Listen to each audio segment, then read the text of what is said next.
The early beginnings of hunting trace back to our human ancestors nearly 2 million years ago. Since then, the ethical nature of hunting has become a hot-button topic, sparking debate among hunters and animal rights supporters. 3 out of 4 Americans approve of hunting, according to a nationwide survey by Responsive Management. In today's society, people choose to hunt for various reasons. For some, it is a family tradition. For others, it's recreational and a way for them to connect with nature. But for many, hunting is a source of food. Whether you define hunting as the harvest or the kill, it is important to understand viewpoints that are different from our own. This is Perceptions of Hunting in Pennsylvania, an inside look on the opinions woven within the hunting and animal rights communities. For me, hunting is involvement in being outdoors with my family. The experiences and places I'm at where I go hunting. I've been fortunate enough in my life to do a lot of hunting all over North America. And especially in the last 30 years, the experiences I've had meeting other people, going to different places, just being able to be in different environments to hunt is really special. So I guess first of all, I consider myself as a conservationist more than a hunter. And I think I'm doing a really important part, playing an important role in the management of the animals in the area I live in and other places in North America by my contributions to my license and other associations I'm with. But hunting is an enjoyment. It's spending time with your family, great experiences, being outdoors. I think those things put together just all kind of go into a mix of being a great time. Hunting is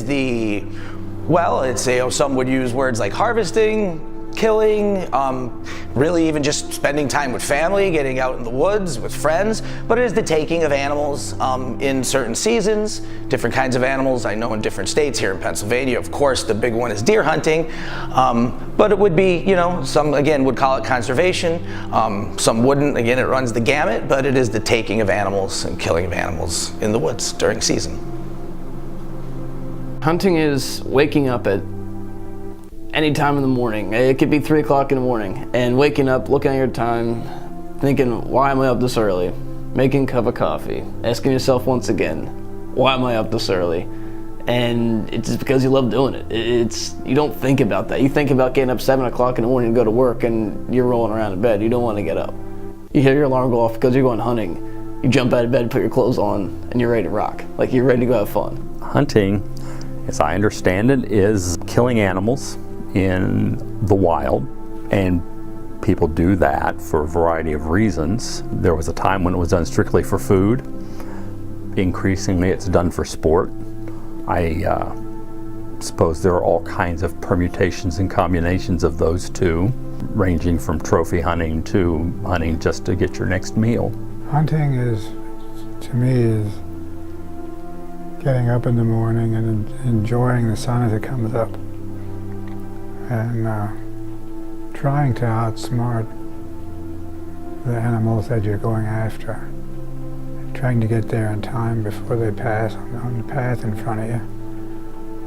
But most of all, it's liking what you're seeing out there, the birds jumping around in the branches as the sun comes up, the squirrels running right by you. And then of course if you get something, that's icing on the cake. From my perspective, it doesn't really matter how we define hunting, because my perspective on this comes from a much broader view that in our society, our relationships with animals and how we see animals are fundamentally confused, and that it doesn't just apply to hunting, it applies to raising animals for food, using animals in clothing, and these are all interconnected. And for me, it's all based on the same ethical basis. Hunting is multifaceted in my mind. One, it's me being the tradition of hunting. Secondly, it's also me being a conservationist. And third, it's me helping our economy. The tradition comes from my family hunting and other individuals I know, where we carry on that activity, which is really based in our outreach to each other, our brotherhood, our connectivity to each other, regardless of whether you're gender, but connectivity to other people and enjoying this one certain activity. It's the conservationist is that one is providing significant amount of funds to support the animal species that we're targeting, if you would, to make sure that those species are healthy, that the population's growing, that habitat is provided to them, that the regulatory bodies that control our laws and the rules are in place. So that's how we do that with our conservation. And hunters are typically very conservation minded. We actually are, and that allows then for people that are not hunters to have the environment, if you would, game lands and other public lands available to them through the dollars spent on hunting. And that would be tied then to the third thing, which is boosting our economy. So think about a small sport shop or a large chain. Hunting dollars, we spend several $billions a year collectively across the United States, and that all goes back into the economy. It helps everything from the small shop to the largest chains, but it helps the individuals who are producing those products, whether it's ammunition or specialized clothing that we have now. Somebody is making those things. So think about all the derivatives of going on for hunting. So hunting, to me, in closing, is a multifaceted term. It doesn't mean just one thing. It's not harvesting an animal. It's actually doing several things with one word. So is hunting ethical? This is the question that lies at the heart of the discussion between hunters and animal rights advocates. Well, I can explain why I think hunting is moral and how I carry out my ethics. I can't explain how some people don't. But morally, I practice my preparation for hunting, and what I do surrounding hunters is all by the codes presented by the Pennsylvania Game Commission. And by me practicing, whether it be a bow or a rifle, I make sure that I take the most ethical shot so the animal dies right off the bat.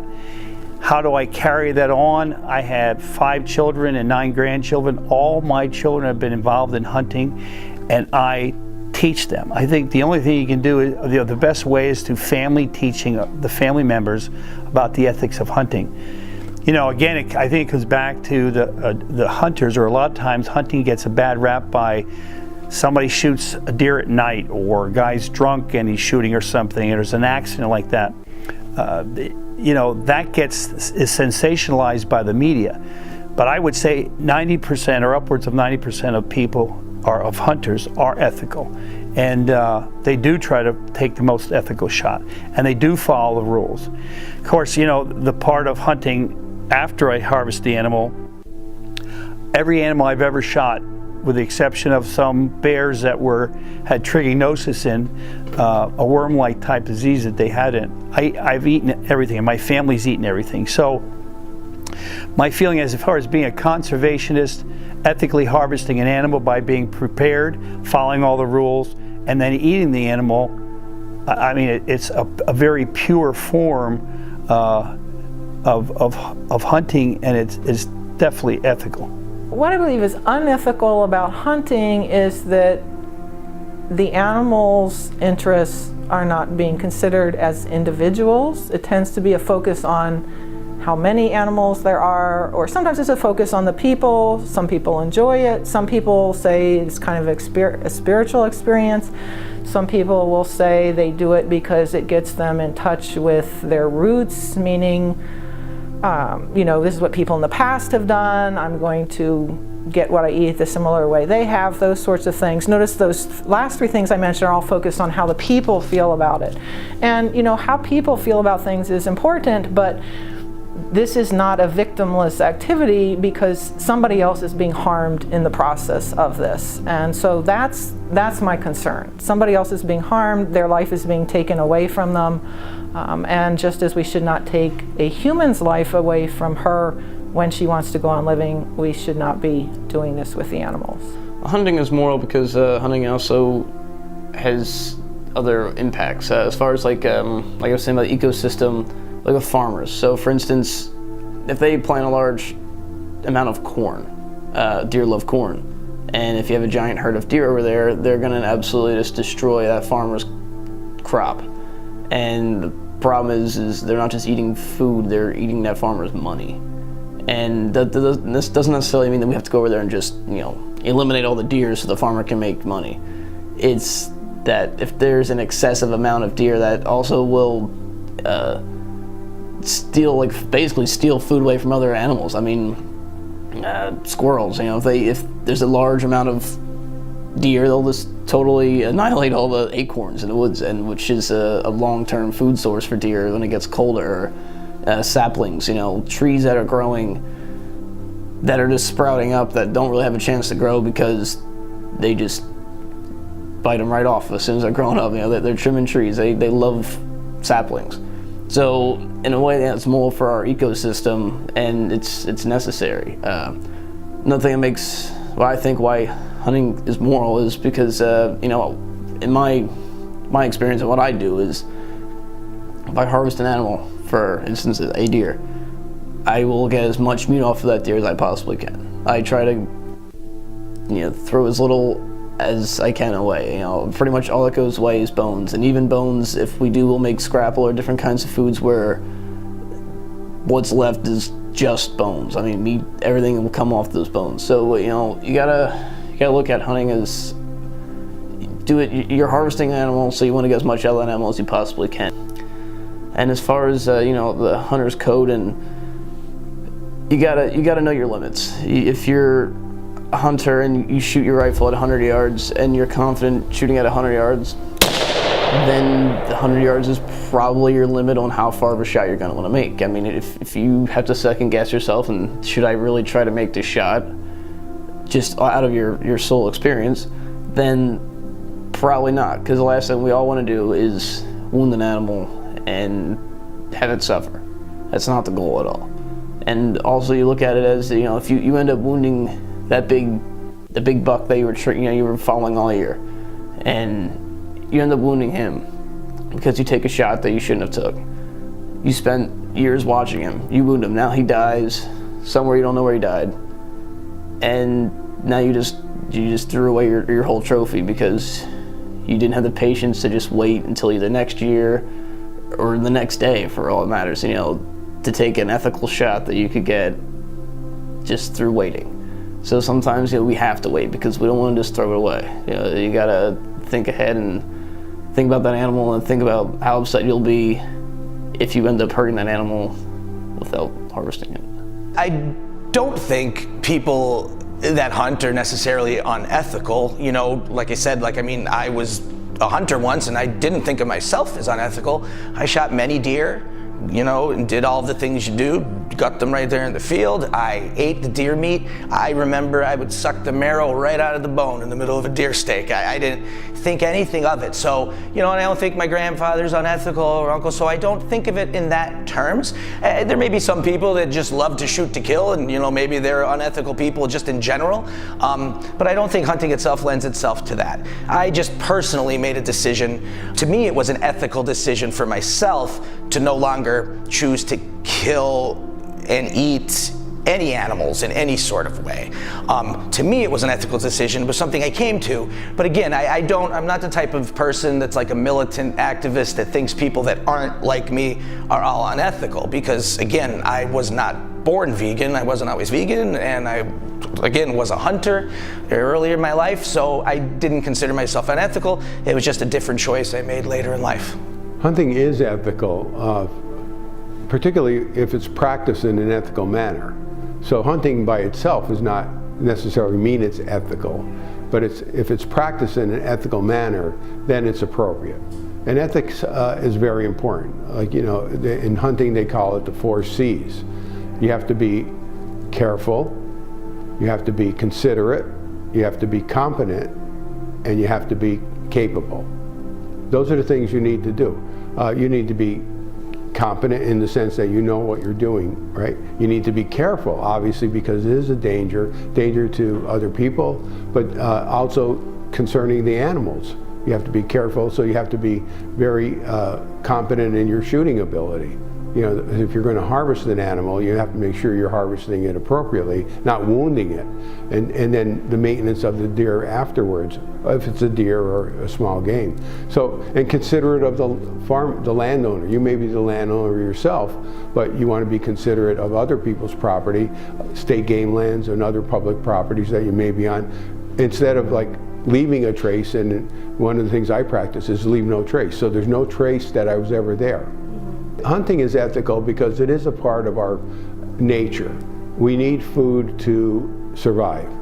So if it's deer or it's rabbits or pheasants or even fish, but we need the food to survive, and they're there as part of our food source. Along with the ethical controversy, there are many common misconceptions in society about hunters and animal rights supporters. Well, there's a lot of misconceptions, and I think it goes around where, unfortunately, the general concession of people who aren't hunters just see the side of hunting that is maybe not as good. And what I'm saying there is, it doesn't matter if you're talking about doctors, donut makers, carpenters, or whatever. You have a small percentage, 5 to 8% of those people just don't do the proper things, not ethically, morally, or whatever. And that, like a lot of things in the media, is sensationalized. But the majority of hunters are ethical hunters, follow the rules, and the misconception that we're just going out there and shooting Bambi, it's just really not what it is. There's a lot to hunting that involves doing research. There's a lot of hunting where you're with your family, and it's not just going out and drinking beer and running around in a car and shooting things from the car. It's not like that. You actually have to you have to practice, whether it's a rifle or a bow. You have to be accurate and skillful so you're making an ethical shot. You must follow all the rules. You know, this is my 64th or 65th year that I'm hunting, and every year now when I get my license and you get the book, I read the book front to back. You read all the information in that book, you know the rules, the time starts, what you have, orange you have to wear, whatever. So it's a lot different than just going out and shooting Bambi. And if you take good care of the animal after you've harvested it, you know, the eating the venison, eating the rabbits or pheasants or whatever is the most purest thing you can do for your body. So the misconception we're just out there shooting little Bambi, it's really different. And what people don't understand is that the hunters are the true conservationists, the taking care of the community. If it wouldn't be for hunters, we wouldn't have the animals we have now. The hunters put in for licenses, paying license, a certain amount of money goes for taxing firearms, ammunition, and even bows. That tax is collected by the federal government by the Pittman-Robertson Act. It amounts to a huge amount of money. The Treasury Department collects it. It goes to the United States Fish and Wildlife, and the Fish and Wildlife federal government disperses it to the states for management. And the idea of we're just going out and shooting animals isn't there. We care about those animals, and we pay the background, the management, the guarding of those animals. And that's a big part of it. To just think that we're just shooting animals isn't there. There's a big part of being ethical, and it's actually the shooting. I mean, I enjoy all parts of hunting, from the preparation to the hunting, to harvesting the animal, to taking care of the animal as far as for eating and stuff like that. But there's so many things that are there, but the misconception is just running out and shooting animals. It's not there. You're going out with your family, with your kids, your grandkids, and experiencing having great experiences being outdoors. I don't think I've ever gone in all the years I've hunted. I don't think there's been one time that I didn't go to the outdoors and see something spectacular about nature. So it's more than just go killing, it's an experience. And I think people so often look at it like you're out there killing these animals. And I think a lot of it because people, in Pennsylvania, our hunting community has definitely been reduced in the last 15, 20 years.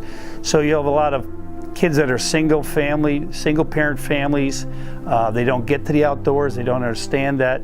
Even the joke about kids don't even know where the food comes from. So, from the soup to nuts, if the people would be more informed about the monies that is produced and given by hunters and other conservationists for the management of that animal, that's really where it's at. We're stewards of our wildlife, and to think we just go away and shoot animals and that's the deal, it's not the deal. I think there's common misconceptions about any community, and any community, no matter who they are, you're going to have some characters who are kind of bizarre, and sometimes people focus on the ones who are kind of bizarre and they become better known. But I think the most common misconceptions are actually just basic things that people in the animal rights community care more about animals than they do about people. I think that may be the most common, and that is so incredibly far from the truth, because actually I know lots and lots of people in the animal rights community, and most of them are involved in all kinds of human causes as well, because it's a way of thinking that gets you to focus on individuals and what do those individuals need and what's best for the individuals. So it doesn't matter whether it's a four-legged individual or a two-legged individual. It's how can we make things better? How can we keep from causing as much harm as we cause? I believe that oftentimes hunters are portrayed as being uncareful, inconsiderate, just individuals you probably won't want to be with at any time, regardless of whether they're hunters or not. They're characterized in that fashion, being, harming the environment, taking more animals than they should, not caring for the animal appropriately, and usually being just sloven in their whole overall appearance. That's not the case. That's more of an exception. I'm not saying there's no one like that, but that's the exception. There are misconceptions that a lot of people are just kind of like the throwing the red paint on people wearing fur and kind of just wackadoos, and they're all crazy emotional like that. And I will say, there are some people that are like that. Some of the misconceptions could be true, but it's such a small segment of the people that are animal rights activists or just happen to be vegan. It's a small segment of people that are like that. Personally, even here with my restaurant, being here for 10 years, we cater to everybody. More than half of our customers are not vegan. They just love the food. So I would never be like, oh, you're wearing leather or you're wearing a fur coat and, get out of my restaurant. And so I think the misconception that a lot of people that are vegan or animal rights activists are kind of militant like that always, it is a misconception based on a small percentage of the population that are like that. People think that we hunt just to kill stuff, and that's just how we get our enjoyment, and that's not it whatsoever.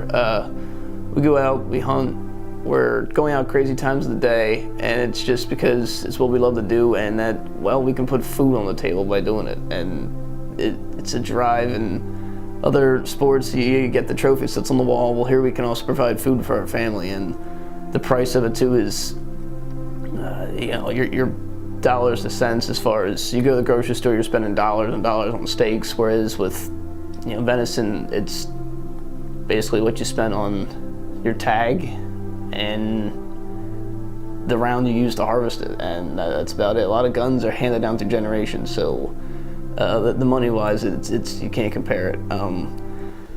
But people also think with hunting is, it's extremely unfair to the animals. You're dealing with this non-educated animal that just wants to eat against our thousands of dollars that we can spend, on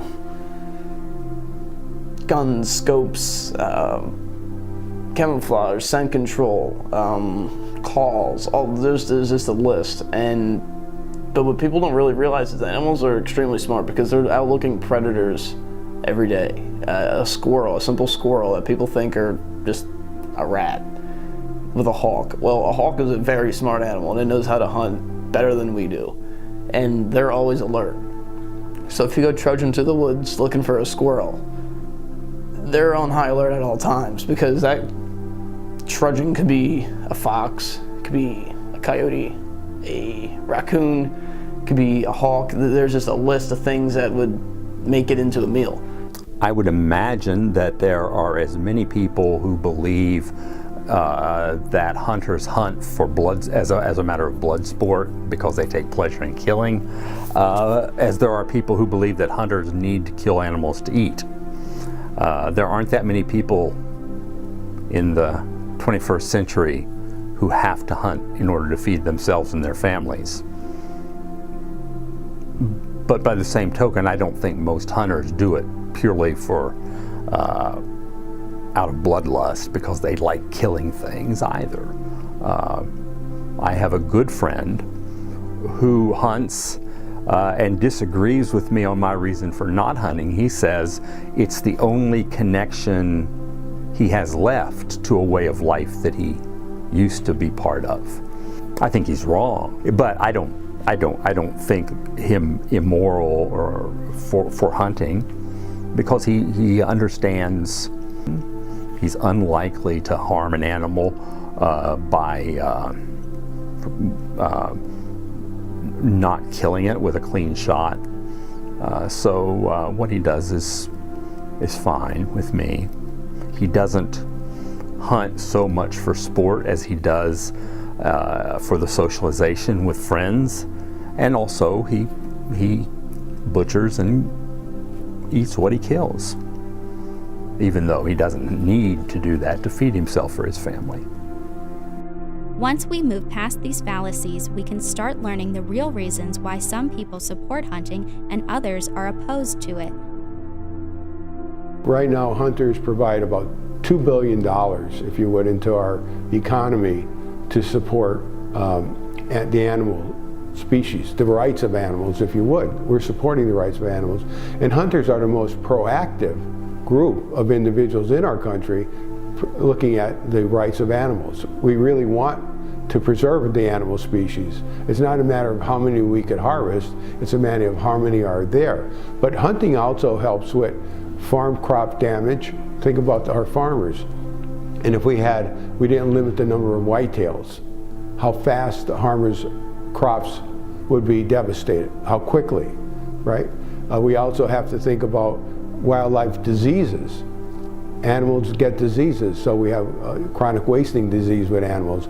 Other species have the same fall, whether it's fall or mammals, they have the same issues with there's an overpopulation, so they have diseases that run through them because of overpopulation. So hunting actually cuts down the number of animals in any group, mammals or fowl, and helps that species survive with the strongest. And that's really what happens with it. So hunting is a dynamic that preserves the animal. So as an anti-hunter, I understand your position and I value it. However, if you look at the economic value, so you would not have a game commission, you wouldn't have professionals managing the species and making sure that the laws are followed and making sure that regulations are in the positive nature towards those species. You wouldn't have the money available to do that. Otherwise, we'd have to raise taxes to do it. But hunters do that voluntarily. And every year, about $2 billion go into our economy to support hunting. And in Pennsylvania, it's a significant economic development. Think about all your sports shops that really account for the hunting volume. So it affects the economy. It affects it in a very positive manner. Quantitatively, we're affecting the economy, but also it also helps the species that we're targeting and we're interested in, but not in the sense of targeting to take them all out, targeting to help that species survive and be healthy. There was a young man in my class whose family owned a hunting lodge, and so we had talked about some basic animal rights ideas in class, and we had a brief discussion in class and he wanted to talk about it more, so I said fine. So he came to my office and we talked about it, and then each week for about 5 weeks, he would come up with a new reason why it would be fine to hunt, and he would come see me in my office hours and give me the reason, and then I'd tell him what my response would be, and we'd talk about it a little while, and he'd go away, and then he'd come back with a new reason the next week. And it was really funny. It was really nice, because I thought this is exactly how education is supposed to work, that we have different viewpoints. I'm sharing my viewpoint, he's sharing his, and my goal is so that we both understand the reasoning on both sides. Because if we don't understand the reasoning of the people who have different views from us, there's no way for us to decide which view is right. So this was perfect because it was good-natured. He would show up, we would have our discussion. The funny thing is, by the time we got to the 3rd or the 4th week, he would show up with his new idea, he would give it to me, and I'd say, now, do you know what I'm going to say next? And by the 4th week, he knew what I was going to say next. So he had gotten the point, and he said, okay, I'm going to have to think about this some more. I know there was one woman that came in one time. She said, I'd rather have the hunter shot than the deer. I hope they don't go that way. I hope they see it as a resource, as something we enjoy, just like they enjoy basketball or baseball or football. Me personally, because I have such a unique story myself, from being a hunter to stopping hunting based on a hunting experience, and then later becoming vegan after, you know, having an animal rights sort of bend around it for me, I would probably just tell my story, whether, you know, they hear it or not. I would probably just tell my personal story, because I think, and you know, I do go and give talks at schools and about all kinds of wide-ranging things on veganism and animal rights, and I usually tell this part of the story, that I was once a hunter. And it sometimes, you know, it takes people aback, like, wow, but I think that's a great perspective that I have. So, you know, I could give the perspective from both sides. I loved hunting when I went. Again, I think a lot of people in Pennsylvania hunt mainly for the camaraderie of the people they hunt with, and the just getting out and getting in nature and doing things together. So, you know, there's a time you'll hear people say, well, instead of shooting with a gun, why not take a camera and things like that. And yeah, I know that may sound silly. It would have sounded silly to me when I was a hunter. But yeah, I know my uncle, for instance, in his hunting cabin, not only does he have, you know, deer heads on the wall, but he also has photographs. He has night vision cameras that take photos of bears that walk around. So, you know, he's enjoying the photography as well, other than just the hunting itself. So I think there's, you know, there's a lot of in between, and there's a lot of, you know, people could come together on a lot of things. And, you know, we have people coming in here to the restaurant that are hunters and farmers, and they just like the food for a change now and then, and I'm happy to have them as customers. I think that's a good thing. You know, there's lots of common ground people can get along on. Well, as a hunter myself, and I do know, even though we're in a small town, a lot of anti-hunters, people that don't like it and don't understand it, and give the classic, oh, you know, why did you have to do that? And, well, it's food. In the end, it all comes down to food. And a lot of people prefer to know where their food comes from, and that's the big thing with like organic and stuff. And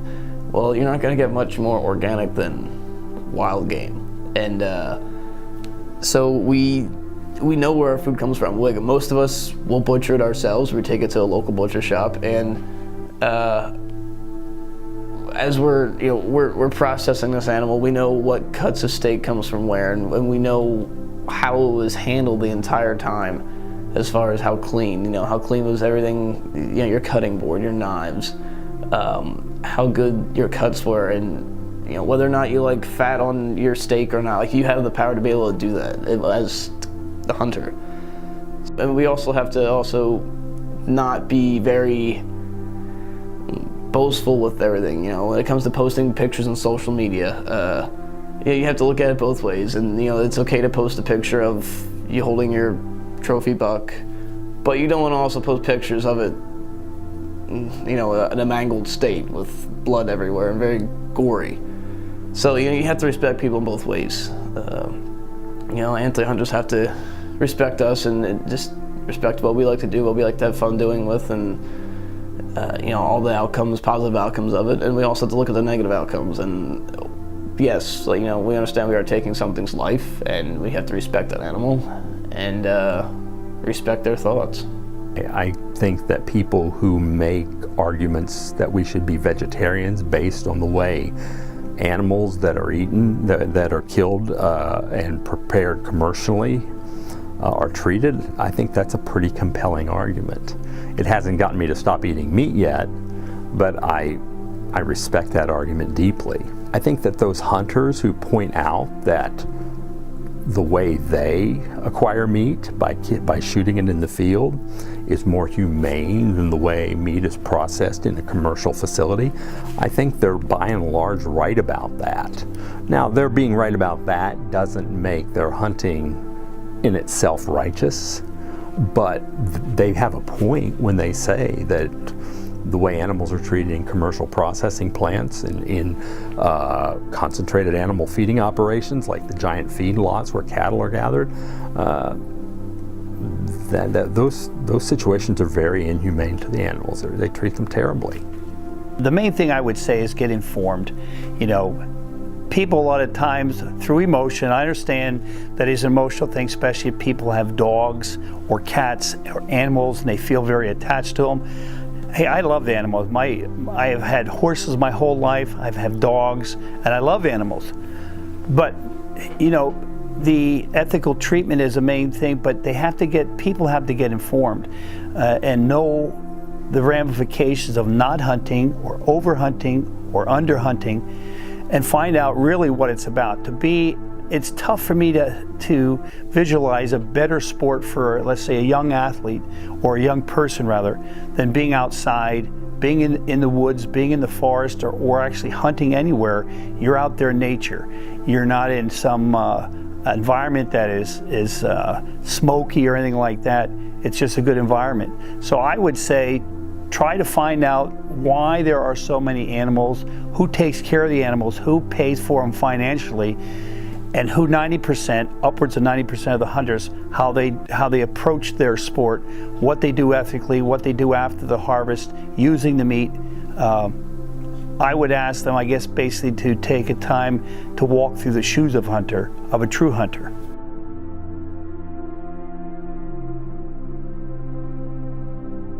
As Tom Robbins once said, our similarities bring us to a common ground. Our differences allow us to be fascinated by each other. Hunters should never apologize for being hunters, and neither should animal rights advocates for their beliefs. Instead of arguing, we need to add to the conversation in a healthy way by sharing our different perspectives. A community that is informed will cultivate a culture of mutual respect. Though there may not be a clear-cut answer on who is right or wrong, we still must honor the lifestyle that is unlike our own.